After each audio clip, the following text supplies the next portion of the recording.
Hello guys, एक बार फिर से आपके लिए एक बहुत प्यारी न्यू मांगा लेके आया हूँ जिसको इंटरनेशनल लेवल पे 6 मिलियन व्यू हासिल हुए हैं। और उस मांगा का नाम a transfer warden battle for liberation है, जिसमें दोस्तों आपको फाइट, एक्शन, मॉन्स्टर और मेनली जिस चीज के लिए आप लोग मेरी वीडियो को देखने आते हैं दोस्तों, मतलब कि दोस्तों ब्यूटीज, वो सब आपको भर भर के मिलेगा। और दोस्तों अगर आपको वीडियो पसंद आती है तो सब्सक्राइब, लाइक, कमेंट करना बिल्कुल मत भूलिएगा। और समय ना वेस्ट करते हुए चलते हैं आगे। एपिसोड की शुरुआत एक सिल्वर सिटी से होती है, जहाँ पर कुछ लोग बात करते हुए कहते हैं ये जो नया व्हाइट पोशन है ये तो एक जादुई पोशन है। सर, क्या आपको सिगरेट की जरूरत है? जब वो लोग इस तरह से आपस में बात करते हुए जा रहे थे तभी पीछे से एक घोड़ा बग्घी में लोग चिल्ला के कहते हैं, हटो, हट जाओ सामने से, हमारे लिए रास्ता छोड़ो। तभी हमको पता चलता है कुछ सैनिक वहाँ पे एक घोड़ा बग्घी के साथ आगे बढ़ते हुए चिल्ला के कहते हैं, सभी लोग पीछे हटो, हमारा रास्ता मत रोको। उन सैनिकों को आते हुए देख के वहाँ की पब्लिक में से कोई कहता है, क्या उन्होंने फिर से एक नए कैदी को पकड़ लिया है?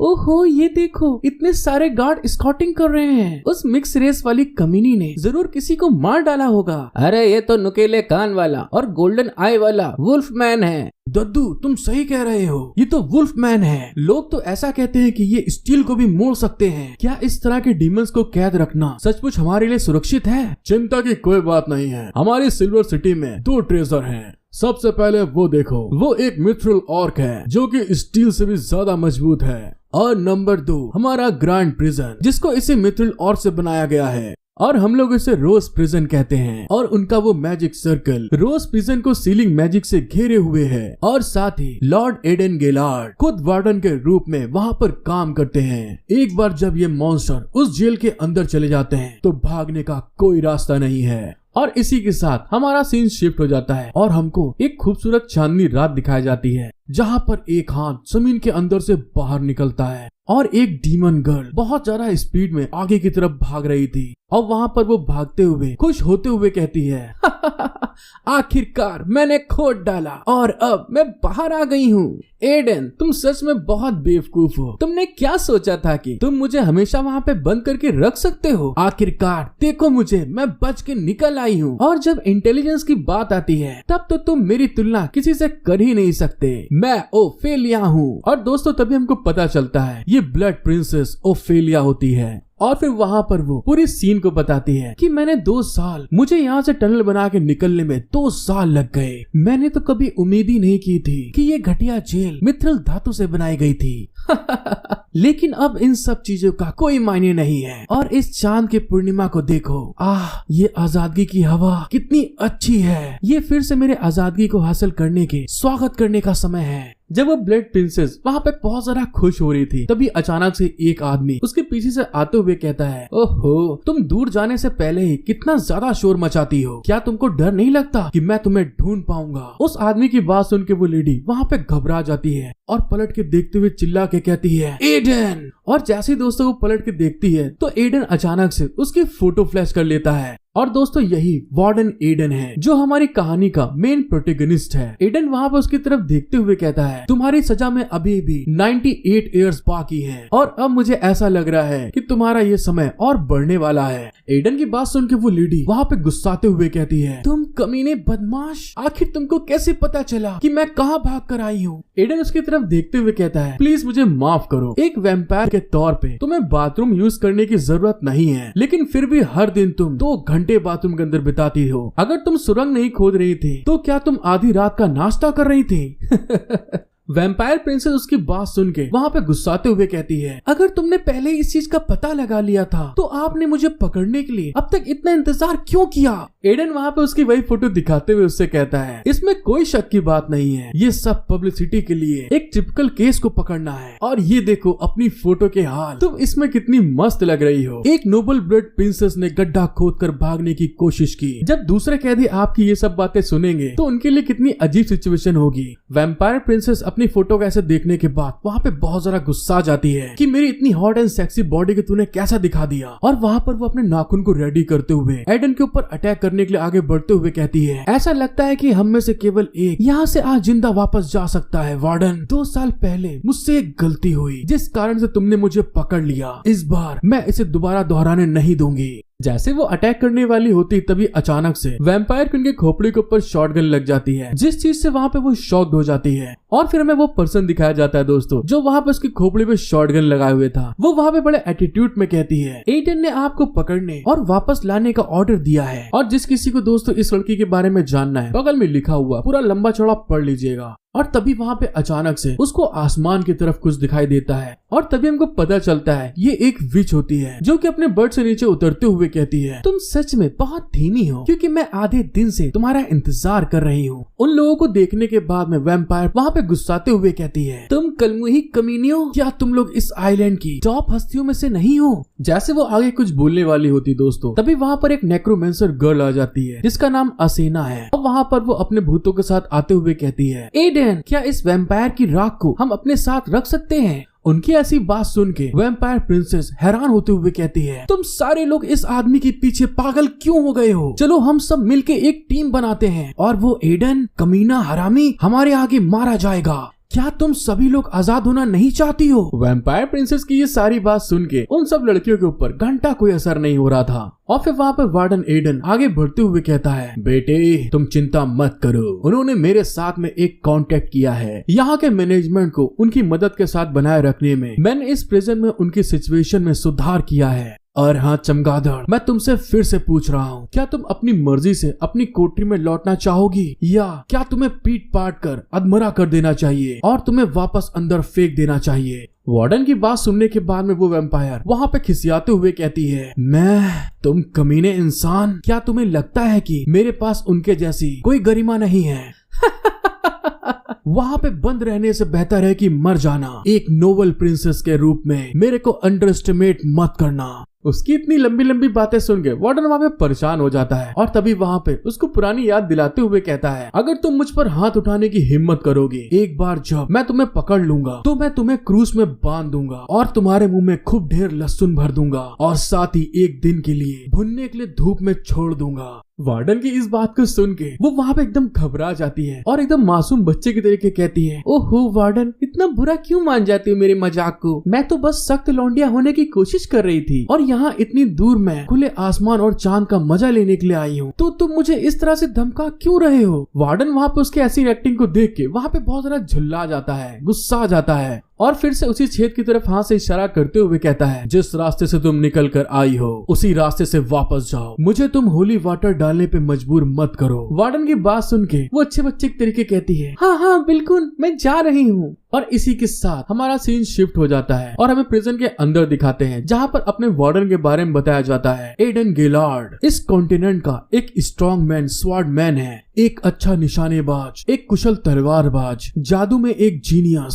सारे वेरियस टाइटल उन्हीं को दी जाती हैं। उनका नाम ही काफी है शैतानों को डराने के लिए। लेकिन तभी वहाँ पे वार्डन बताता है दुर्भाग्य से मैं एक असली एडन नहीं हूँ, क्योंकि वो पहले ही मर चुका है। मुझे उनकी बॉडी में बुलाया गया है, उनके स्किल और एक्सपीरियंस को मैं नहीं जानता। सौभाग्य से मैं एक प्रिजन गार्ड और इस जेल में होने वाली चीजों के बारे में जानता हूँ, और खुद को एक वार्डन के रूप में दिखाना आसान है, लेकिन और जब वो इस चीज के बारे में बता रहा था तभी वो वहाँ पे प्रिजन के बीच से निकल के जा रहा था, जिसको देखने के बाद में वहाँ के जितने भी कैदी होती हैं चिल्लाते हुए कहती हैं आओ वार्डन, मेरे को इस सेल के अंदर पकड़ लो। वार्डन, तुम एक कुतिया के बेटे हो, अगर तुम्हारे अंदर दम है तो इस सेल के अंदर आओ और मुझसे आमने सामने लड़ो। तू कमीने एडन टट्टी खा। हे एडन, आओ और मेरे पैरों को चाट लो। जब वहाँ के कैदी वार्डन को इस तरह से कह रहे होते हैं तभी वार्डन वहाँ पे अपने मन में कहता है इस जगह पर पूरे कॉन्टिनेंट के सबसे खतरनाक और दुष्ट फीमेल कैदी हैं। तभी वहाँ पर हमें एक हाफ और दिखाई जाती है जो कि वार्डन को देख के बुरी तरह रोर कर रही थी, और फिर एक खूबसूरत डीमन दिखती है जो कि वार्डन को देखते हुए कहती है वार्डन, अगर मेरे पास अभी मेरा चाबुक होता तो मैं तुम्हें कोड़े मार मार के मौत के घाट उतार देती। और फिर हमें एक अनडेड ज़ॉम्बी दिखाई जाती है जिसको वहाँ पे चेन में बांध के रखा गया था। और जब वार्डन थोड़ा आगे जाता है तो हमें एक ड्रैगन गर्ल दिखाई जाती है जो कि वार्डन की तरफ देखते हुए कहती है हमारी जेल के बड़े मालिक आ गए हैं, प्लीज मुझे बताओ कि मैं तुम्हें क्या देकर खुश कर सकती हूँ। और फिर वहाँ पे एक रैबिट गर्ल दिखाई जाती है जो कि एडन की तरफ देखते हुए ब्लश करके कहती है, लॉर्ड एडन, मेरी जान, मैंने तुम्हें बहुत याद किया, अंदर आओ और बैठो मेरे साथ। और जब वो थोड़ा आगे बढ़ता है तो एक वहाँ पे मिक्स ब्रीड फीमेल होती है जो कि वहाँ पे अपने ही लैंग्वेज में उसको गाली देते हुए कहती है, एडन तुम कमीने हरामखोर, आओ मुझसे मुक्का खाओ। एडन वहाँ पे उन सब की सारी बात सुनने के बाद बड़ा तेज खिसिया गया था और वहाँ पर अपने हेल्पर से बोलता है, जाओ और लाइट बंद कर दो। और फिर वहाँ पे एडन अपनी कहानी आगे बढ़ाता है। इससे बुरी बात क्या हो सकती है, एडन गिलार्ड का नाम अब यहाँ के कैदियों को कंट्रोल करने के लिए काफी नहीं है। जब वो आगे की तरफ बढ़ के जा रहा होता है तभी दोस्तों मेडुसा के तरीके एक सरपंच लेडी एडन को देखने के बाद में चिल्लाते हुए कहती है, तुम कमीने धोखेबाज बच्चे हो। तुम अब एक ग्रेट एडन गिलार्ड नहीं रहे। 3 साल पहले हमारी लड़ाई के दौरान मेरे सांप का जहर उसकी बॉडी के अंदर चला गया था और अब तुम बस एक बेकार इंसान हो जिसे बाथरूम जाने के लिए भी एक हेल्पर की जरूरत पड़ती है।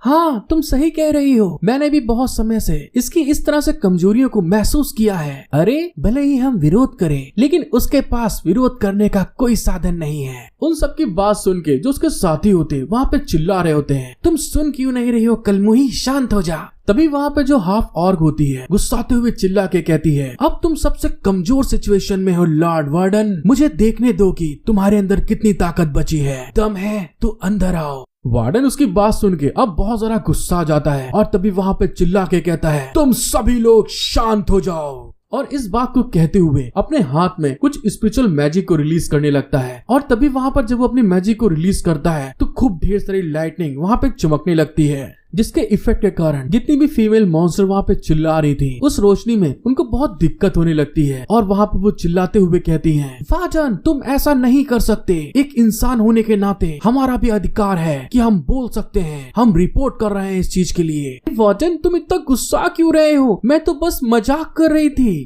जब वो लोग इस तरह से बोल रहे थे तभी वार्डन हमें आगे बताता है, मेरे पास किसी भी तरह का चीट सिस्टम या एक्स्ट्रा ऑर्डिनरी टैलेंट नहीं है। 2 महीने की नींद और रात दिन हराम करके मैंने सबसे बेसिक फ्लैश मंत्र को सीखा है जो फ्लैशबैक के बराबर है। अगर कोई कैदी यहाँ पे तोड़ के बाहर निकलता है तो पक्के तौर पर उन्हें यहाँ से अलग कर देंगे। मुझे जल्द से जल्द वापस जाने का रास्ता ढूंढना होगा। यहाँ सभी प्रकार के अजीबोगरीब लोगों को हिरासत में ले लिया गया है और शायद मैं उनसे कुछ सुराग को ढूंढ सकता हूँ। और वहाँ पर एडन गुस्साते हुए चिल्ला के कहता है, जो कोई भी परेशानी पैदा कर रहा है उसको किसी और सेल में ले जाके अकेले डाल दो। और इसी के साथ हमारा सीन शिफ्ट हो जाता है और हमारा जो वार्डन होता है अपने ऑफिस की तरफ आगे बढ़ने लगता है। जब वहाँ पे आगे की तरफ जा रहा था वो तभी वहाँ पे जो उसके सोल्जर्स होते हैं वो किसी से हाथापाई में एकदम से लड़खड़ा के पीछे की तरफ आते हैं। और जो दोस्तों आपको स्टार्टिंग में वुल्फ मैन उस घोड़ा बग्गी के अंदर आते हुए दिखा था वही लेडी वहाँ पे आ गई थी, जिसको कंट्रोल करने के चक्कर में ये सिपाही बेचारे बेफालतू में पेले जा रहे थे। उन सिपाहियों का हेड वार्डन के पास आकर घबराते हुए कहता है, वार्डन ये लड़की मौत की सजा पाने वाली नई कैदी है, ये वियरवुल्फ कोई आसान ओपोनेंट नहीं है, तो इसीलिए इससे बहुत सावधान रहना। दूसरे साइड में हमें उस वेयरवुल्फ गर्ल को दिखाया जाता है जिसको वहाँ के सिपाही बड़ी मुश्किल से कंट्रोल कर रहे थे। और वहाँ पर वो चिल्लाते हुए कहती है, तुम सभी यहाँ पे मरने लायक हो। और उस लड़की को देखने के बाद वार्डन वहाँ पे गहरी सांस छोड़ते हुए कहता है, धत तेरे की लग गए घोड़े, एक और बदतमीज कैदी ऐड हो गया। आई थिंक दोस्तों आप लोग को वीडियो देखने में मजा आया होगा। और हाँ, जैसा कि आप लोग जानते हैं किसी भी स्टोरी को बनने में दोस्तों टाइम लगता है और वैसे भी इस स्टोरी का स्लॉट बहुत बड़ा है, मतलब कि पूरे प्रिजन के बारे में आपको इंट्रोड्यूस कराया जा रहा है, लेकिन आगे आपको वीडियो देखने में मजा आ जाएगी। तो प्लीज गाइस मेरा सपोर्ट करें, एक लाइक सब्सक्राइब कमेंट जरूर कर दीजिएगा। एपिसोड 2 की स्टार्टिंग में हमें दिखाया जाता है सोल्जर्स का कैप्टन उस वेयरवुल्फ की फाइल को वार्डन की तरफ देते हुए कहता है, ये लड़की वेरोनिका एक वेयरवुल्फ है जो कि मूल रूप से सिल्वर सिटी की एक पुलिस ऑफिसर थी। एक बार नकली शराब की बिक्री के मामले की जांच करते समय उसने बार मालिक की गोली मार के हत्या कर दी और इतने सबूत काफी थे, इसलिए उसको मौत की सजा दे दी गई और उसे 1 महीने बाद फांसी दे दी जाएगी। और फिर थोड़ी देर बाद दिखाया जाता है हमको जो वेरोनिका होती है उसको एक डॉक्टर इंजेक्शन दे के बेहोश कर देता है और वार्डन से कहता है, चीफ वार्डन मैंने इसे एक सेडेटिव इंजेक्शन दिया है। वार्डन वेरोनिका के ऐसे नग्न हाल को देखते हुए कहता है, पहले उसे ड्रेसिंग रूम में ले जाके उसके कपड़े चेंज करो। वार्डन की बात सुन के जितने भी सोल्जर्स होते हैं उस लड़की को वहाँ पे छोड़ के जाते हुए कहते हैं, चलो ठीक है, हम इसे और परेशान नहीं करेंगे और इसके साथ मजे लेने के मौके को चलो छोड़ देते हैं यार। जब कैप्टन वहाँ से जा रहे थे तभी वार्डन पीछे से कहता है, कैप्टन रोजन प्लीज वहीं रुकिए, मैंने पिछले महीने एडिशनल सेल्स को बनाने के लिए रिक्वेस्ट की थी, लेकिन हायर अप ऑफिसर ने अभी तक इस पर कुछ भी नहीं किया है। और प्रेजेंट के हालात को देखते हुए बहुत से सेल्स ऐसे हैं जिसमें बहुत ढेर सारे कैदी एक साथ भरे हुए हैं। अगर इसी तरह से जारी रहा तो मुझे डर है कि वहाँ पर दंगा हो जाएगा, वो आपस में खूब बुरी तरह लड़ने लगेंगे। कैप्टन उसकी बात सुनकर उसकी तरफ देखते हुए कहते हैं, ओहो लॉर्ड एडन, आप कितने सालों से इस प्रिजन के मेन चीफ वार्डन हैं, तो क्या आपने अभी तक हायर अप्स ऑफिसर्स की इस तरह की हरकतों के बारे में अंदाजा नहीं लगाया है? रोज प्रिजन में इस समय 1000 से ज्यादा कैदी हैं और यहाँ की 1 साल की रख रखाव की लागत में 100 सालों की झुग्गी झोपड़ियों को पालन पोषण कर सकते हैं। और नॉन ह्यूमन कैदियों की बहुत लंबी जिंदगी को देखते हुए ये एक ना खत्म होने वाले गड्ढे की तरह है जिसका अंत कभी नहीं होगा। वार्डन कैप्टन की बात सुन के उससे कहते हैं, मुझे ये सब समझ में नहीं आता कि इसका मुझसे क्या लेना देना है। वार्डन की बात सुनकर कैप्टन उसको साफ साफ बताता है, चलो ठीक है, मैं तुमको साफ साफ बता देता हूँ, क्योंकि हायर अप्स ऑफिसर्स के पास तुम्हारी बातों को सुनने का कारण ये है कि उनके पास रिसोर्स नहीं है। और साथ ही आप इस चीज की कल्पना कीजिए, अगर नॉन ह्यूमन कैदी का एक ग्रुप जेल में सिक्योरिटी तरीके से मर जाए, ऐसा होने से तो ह्यूमन का विन विन सिचुएशन रहेगा। और हाँ लॉर्ड एडन, आपने सिल्वर सिटी में इन नॉन ह्यूमन के खिलाफ विरोध करने के बारे में सुना होगा, जहाँ पर वहाँ की पब्लिक बहुत ज्यादा विरोध करते हुए चिल्ला के कहती है, नॉन ह्यूमन को यहाँ से दफा करो, ये जमीन हमारी है और यहाँ पर सिर्फ ह्यूमन ही रह सकते हैं। हाँ तुम सही कह रहे हो, नॉन ह्यूमन में से बहुत कम लोग ऐसे हैं जिन्होंने हमारी मदद की थी, और दूसरे इतने ढेर सारे जो कोई भी आ रहे हैं, इन सबको यहाँ पर खत्म कर देना चाहिए। और इसी तरह से दोस्तों बहुत बुरी तरीके से जितने भी ह्यूमंस होते हैं उस सिटी के सारे इन मॉन्स्टर नॉन ह्यूमन के ऊपर बहुत ज्यादा गुस्से में विरोध कर रहे होते हैं सैनिकों के आगे। जहाँ पे कैप्टन आगे बताते हैं, ह्यूमन और नॉन ह्यूमन के बीच में साथ रहने का संघर्ष बहुत ज्यादा बढ़ता जा रहा है और मुझे डर है कि बहुत जल्द यहाँ पर लड़ाई झगड़ा हो सकता है। वो लोग तो इतना ज्यादा गुस्सा हो चुके हैं कि रोज प्रिजन को पूरी तरह से ध्वस्त कर देना चाहते हैं। तो ऐसे हालात में अब मुझे आप बताइए कि इस प्रिजन की रख रखाव की लागत के लिए हम जरूरी रिसोर्स कहाँ से हासिल करें? अगर लॉर्ड एडन ने जल्दी इन सारी चीजों के लिए कोई समाधान नहीं निकाला तो इसका रिजल्ट बहुत खतरनाक होगा। कैप्टन की बात सुन के एडन उसकी तरफ घूर के देखते हुए कहता है, अच्छा तो यहाँ की सारी चीजें जनता की राय पर टिकी हुई हैं और वो लोग चाहते हैं कि मैं मेन वार्डन के रूप में मुझे प्रिजन में कैदियों को मारने का कोई तरीका ढूंढना होगा। क्या ऐसा करना आपको सही लग रहा है? एडन की बात सुन के कैप्टन कहते हैं, लॉर्ड एडन तो फिर बताइए हम इसके अलावा क्या कर सकते हैं? क्या हम सभी लोग रिजाइन दे दें और जोशीले यूथ के साथ में अपना सपोर्ट दिखाएं? और फिर वहाँ पर कैप्टन एडन के सामने गुस्से में उसकी तरफ घूर के देखते हुए कहता है, एडन ये मत भूलो कि तुमने रोज प्रिजन में 1000 सालों से भी ज्यादा समय के कैदियों को पकड़ के रखा है और तुम तो पहले ही नॉन ह्यूमन ग्रुप के एक एनिमी बन चुके हो। तो इसीलिए जब तक हम जनता की राय के दबाव को कम करने के लिए एक कैदी को मारते हैं तो वो लोग प्रिजन को बचाने के लिए सब कुछ करेंगे। और क्या इस चीज के लिए ये वेयरवुल्फ वर्निका सबसे बेस्ट कैंडिडेट नहीं है? आखिरकार वो पहले से ही मौत की सजा पाने वाली कैदी है, इसलिए उसे मारने से आपके ऊपर किसी भी तरह का बोझ नहीं पड़ेगा। और इस चीज को कहते हुए कैप्टन वहाँ से चले जाते हैं। और फिर एडन हमको बताता है, नॉन ह्यूमन का मतलब ह्यूमन के अलावा किसी और रेस से है। ह्यूमंस ने एक कॉमन एनिमी से लड़ने के लिए नॉन ह्यूमंस का एक टाइम पे सपोर्ट किया, लेकिन कुछ ही दिनों में वॉर पूरी तरह से खत्म हो गई और वहाँ पर भूख और गरीबी, बेरोजगारी, लोगों की जो जो जरूरतें होती हैं उन सब के लिए वो बुरी तरह से परेशान होने लगे। और वहाँ पर जितनी भी परेशानियां पैदा हुई, ह्यूमंस के एक सीक्रेट ग्रुप ने ये सारा का सारा ब्लेम नॉन ह्यूमंस के ऊपर डाल दिया और इस दुनिया के ऊपर कंट्रोल करने के लिए नॉन ह्यूमन की बेइज्जती करने की हिम्मत करने लगता है, जिसमें कि मैं भी शामिल हूँ। और फिर कुछ समय बाद मैंने समझौता कर लिया और जिन कैदियों को भी मौत की सजा मिलती थी उनकी तारीख को आगे बढ़ाना पहले से ही सबसे ज्यादा दया दिखाने वाली चॉइस है। और जब इस चीज को सोचते हुए एडन अपने प्रिजन में आगे की तरफ बढ़ रहा होता है तो वहाँ पे उसकी सोल्जर उससे कहती है, वार्डन वेयरवुल्फ को रखने के लिए कोई भी सेल खाली नहीं है, अब मुझे ऐसा लगता है कि 2 कैदियों को एक साथ रखना होगा। उसकी बात सुनकर वार्डन उससे कहता है, अच्छा अगर ऐसा है तो तुम्हें क्या लगता है कि हमें वेयरवुल्फ गर्ल को किसके सेल के अंदर डालना चाहिए? वार्डन की बात सुनने के बाद वो लड़की वहाँ पे हैरान होते हुए कहती है, वार्डन फिर से आप मुझसे ऐसी बात कर रहे हैं जिससे मुझे चक्कर आने लगता है और मुझे तो ऐसा लगता है वार्डन आपको तो नींद भी नहीं आती है, आप इस तरह से मेरे से घुमा फिरा के बातचीत क्यों करते हैं?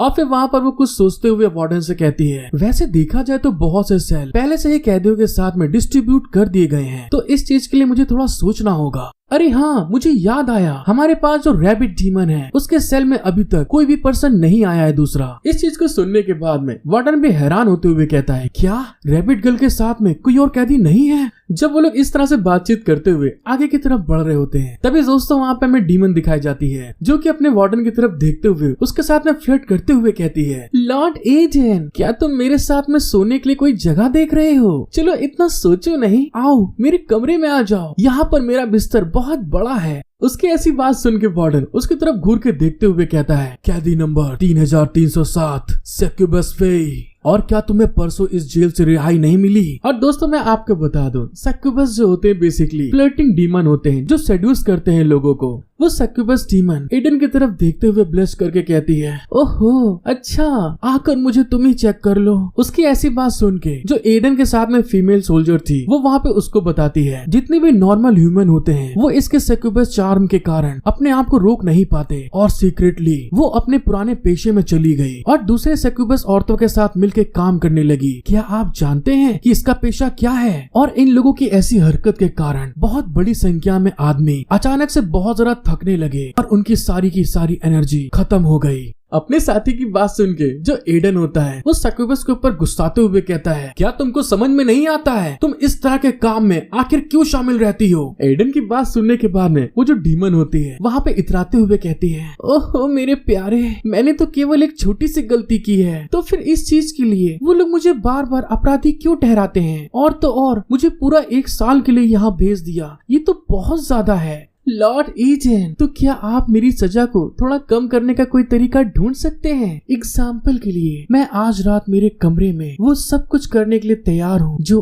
आप चाहते हैं। समझ रहे दोस्तों इसका कहने का मतलब क्या है? उस सक्यूबस की बात सुनने के बाद जो लॉर्ड एडन होते हैं वहाँ पे उसकी तरफ घूर के देखते हुए कहते हैं, क्या तुम इस बात को सच कह रही हो? जो मैं चाहूंगा तुम वो करोगी? लॉर्ड एडन की बात सुनने के बाद वो जो सक्यूबस डीमन होती है वहाँ पे खूब जरा खुश होते हुए अपनी छाती को फुला के कहती है, हाँ हाँ पूरी तरह से जो कुछ तुम चाहोगे मैं वो करने के तैयार हूँ। और तभी दोस्तों हमारा सीन शिफ्ट हो जाता है और हमें थोड़ी देर बाद दिखाया जाता है जो हमारे वेयरवुल्फ गर्ल होती है उसको दोस्तों लॉर्ड एडन ने इसी के सेल के अंदर ट्रांसफर कर दिया था। और वहाँ पे वेयरवुल्फ गर्ल को कुछ डॉक्टर ला के रखते हुए कहते हैं, चलो फिर ठीक है, 1 दिन के बाद इसे देखने आते हैं। और लोग ऐसा करते हुए देखकर जो सक्यूबस डीमन होती है वहाँ पे गुस्साते हुए कहती है, हे कौवो रुक जाओ तुम लोग, ये क्या कर रहे हो? और ये लड़की कौन है? उसकी बात सुन के लॉर्ड एडन उसको बताते हैं, ये तुम्हारी नई रूममेट है जिसको कि तुम्हारे साथ में मैंने असाइन किया है। और हाँ याद रखना, अगर तुमको यहाँ पर कुछ भी अजीब दिखाई देता है तो तुरंत प्रिजन गार्ड को बुला लेना।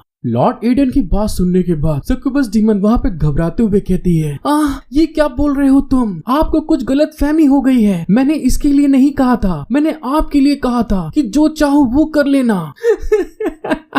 जब वहाँ पे वो चिल्ला रही थी तभी लॉर्ड एडन डॉक्टर से बात करते हुए कहते हैं, डॉक्टर क्या आपने जो मेडिसिन तैयार करनी थी कल के लिए तैयार कर ली है? वार्डन की बात सुन के वो जवाब देता है, हाँ हम आज जाएंगे और तुरंत तैयारी करेंगे लॉर्ड एडन। और इसी के साथ हमारा सीन शिफ्ट हो जाता है और हमको फुल मून नाइट दिखाई जाती है जहाँ पर लॉर्ड एडन और डॉक्टर वहाँ पे मेडिसिन बना रहे थे उस फुल मून नाइट में वेयरवुल्फ को कंट्रोल करने के लिए। और तभी अचानक से दोस्तों दूसरी तरफ हमें वेरोनिका को दिखाया जाता है जिसके अंदर फुल मून के इफेक्ट के कारण चेंजमेंट होना स्टार्ट हो जाते हैं, उसकी आंख चमकने लगती है, उसके कान निकल आते हैं। जब वहाँ पे उसके अंदर इस तरह के चेंजमेंट हो रहे थे दूसरे साइड में सक्यूबस डीमन को दिखाया जाता है जो कि वेरोनिका को कहती है, सिस्टर मैंग मेरी बात सुनिए, क्या आपको ऐसा लगता है कि एडन आदमियों से प्यार करता है? क्योंकि ऐसे हुस्न परी जाने जहाँ मेरे जैसी बड़े बलून वाली लड़की को देख के भी इस एडन के दिल में कुछ भी नहीं होता। और जब वो इस चीज के लिए बोल रही होती है दूसरे साइड में जो वेरोनिका होती है उसके अंदर उस फुल मून के कारण पूरी तरह से चेंजमेंट होना स्टार्ट हो जाते हैं, जिस चीज को देखने के बाद में वो एकदम से घबरा जाती है।